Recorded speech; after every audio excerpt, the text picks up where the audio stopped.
بسم اللہ الرحمن الرحیم۔ پیارے آقا علیہ الصلاۃ والسلام کے پیارے دیوانوں، شعبان ایک نہایت ہی اہم مہینہ ہے جس کو بڑی اہمیت حاصل ہے، لیکن اس کو اتنی اہمیت حاصل کیوں ہے اور کیا وجہ کہ آقا کریم علیہ الصلاۃ والسلام اس مہینے میں کثرت سے نیکیاں کیا کرتے۔ آقا کریم علیہ الصلاۃ والسلام اپنے معمولات سے ہٹ کر شعبان کے مہینے میں روزے رکھتے، یہاں تک کہ احادیث سے پتہ چلتا ہے کہ آقا کریم علیہ الصلاۃ والسلام شعبان کے مہینے میں سب سے زیادہ نفلی روزے رکھتے تھے، یہاں تک کہ آقا کریم علیہ الصلاۃ والسلام رمضان تک پہنچ جاتے۔ حدیث کے الفاظ ہیں، حضور علیہ الصلاۃ والسلام شعبان کے مہینے میں قرآن زیادہ پڑھتے، آقا کریم علیہ الصلاۃ والسلام نیکیوں کی طرف اپنی رغبت کو زیادہ کرتے، اور یہی سارے کام اصحابہ کرام رضی اللہ عنہم بھی کیا کرتے کہ وہ بھی آقا کریم علیہ الصلاۃ والسلام جس طریقے سے نیکیاں، جس طریقے سے روزے شعبان کے مہینے میں زیادہ رکھتے تھے، اصحابہ کرام بھی یہی معمولات اپنے اعمال کے اندر درج کرا دیتے۔ اب اسی وجہ سے اس شعبان کی اہمیت کا اندازہ لگایا جا سکتا ہے کہ آقا کریم علیہ الصلاۃ والسلام اس مہینے میں روزے رکھا کرتے، دعائیں کیا کرتے، مغفرت کی دعائیں کیا کرتے، استغفار کیا کرتے۔ آخر کیوں شعبان ہی کیوں؟ سوال آپ کے ذہن میں بھی آیا ہوگا۔ دیگر مہینے بھی موجود ہے لیکن حضور اسی مہینے کیوں؟ تو ایک تو یہ چیز احادیث سے ہم کو پتہ چلتا ہے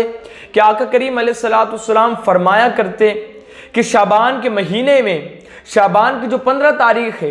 شعبان کے مہینے میں ہمارے نامہ اعمال اللہ رب العزت کی بارگاہ میں پیش ہوتے ہیں۔ حضور فرماتے ہیں کہ جب میرا نامہ اعمال اللہ رب العزت کے پاس پہنچے تو اس وقت میں روزے سے رہوں، اس وقت میں عبادات میں رہوں، یہ حضور فرمایا کرتے تھے۔ اور دوسری چیز یہ کہ حضور علیہ الصلاۃ والسلام تو معصوم ہے، لیکن آقا کو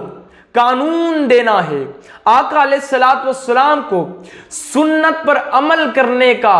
انعام اپنے امتیوں کو دینا تھا،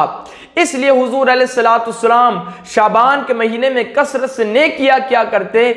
اس سے ایک چیز یہ کہ جب بندہ شعبان کے مہینے میں روزے رکھے، جب بندہ قرآن مقدس کی تلاوت شعبان کے مہینے میں کیا کرے، جب بندہ کثرت سے استغفار شعبان کے مہینے میں کیا کرے، تو اس کا نامہ اعمال گناہوں سے پاک ہو جائے، وہ پاک صاف ہو جائے، نفس پر غالب آ جائے، نفس کا غلبہ اس پر سے ہٹنے لگے اور اس کی رغبت نیکیوں کی طرف، اس کی دلچسپی نیکیوں کی طرف زیادہ ہو، اور جب وہ رمضان کو پائے تو رمضان میں اس کا نفس پاک ہو، اس کا نامہ اعمال گناہوں سے پاک ہو، اور اس کی نگاہ کے اندر نیکیاں رہے، اس کی نگاہ کے اندر قرآن مقدس کے آیات رہے، اور اس طریقے سے بندہ پاک صاف ہو کر رمضان المبارک کے اندر داخل ہو اور رمضان کا استقبال کرے۔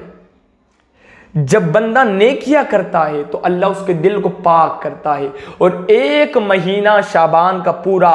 اگر وہ نیکیوں میں گزارے تو رمضان میں اس کی حالت کیا ہوگی، وہ کس قدر اخلاص کے ساتھ رمضان کو پائے گا اور اس کے روزوں کو رکھے گا۔ تو آقا کریم علیہ الصلاۃ والسلام کے پیارے دیوانوں، اس اینگل سے اگر شعبان کے مہینے کو دیکھے تو شعبان کا مہینہ بڑا اہم اور بڑا ضروری بن جاتا ہے ہمارے لیے نیکیوں کو کرنے کے لیے۔ آقا کریم علیہ الصلاۃ والسلام کے پیارے دیوانوں، تو سنت سمجھ کر اس مہینے میں آپ نیکیاں زیادہ کرنے لگ جائیں، زیادہ نیکیاں، نفل پڑھیں، آپ قرآن مقدس کی تلاوت کریں، اس لیے کہ جب دلچسپی لگ جائیں گی تو ہم صرف شعبان اور رمضان میں ہی قرآن کو نہ پڑھیں گے، بلکہ ہم دیگر ماہ کے اندر بھی قرآن مقدس کو اپنے سینے میں رکھ کر اخلاص کے ساتھ اس پر عمل پیرا ہوتے نظر آئیں گے۔ تو یہ ایک بہت ہی اہم نقطہ ہے، اگر آپ سمجھ رہے ہو تو ایک مہینے پہلے اپنے نفس کو ایسے کلین کرو، ایسے صاف کرو کہ رمضان کے مہینے میں عبادات میں اخلاص کے سوا، عبادات اللہ کے علاوہ کسی کے لیے نہ ہو، عبادات میں اخلاص کے علاوہ کچھ اور نظر نہ آئے، تاکہ یہ مہینہ ہماری مغفرت کا سبب بن جائے اور اللہ رب العزت رمضان کی عبادات کی برکت سے ہماری بخشش کر دے۔ تو آقا کریم کے پیارے دیوانوں، اس لیے اہم ہے شعبان المعظم اور شعبان المعظم کی عبادات۔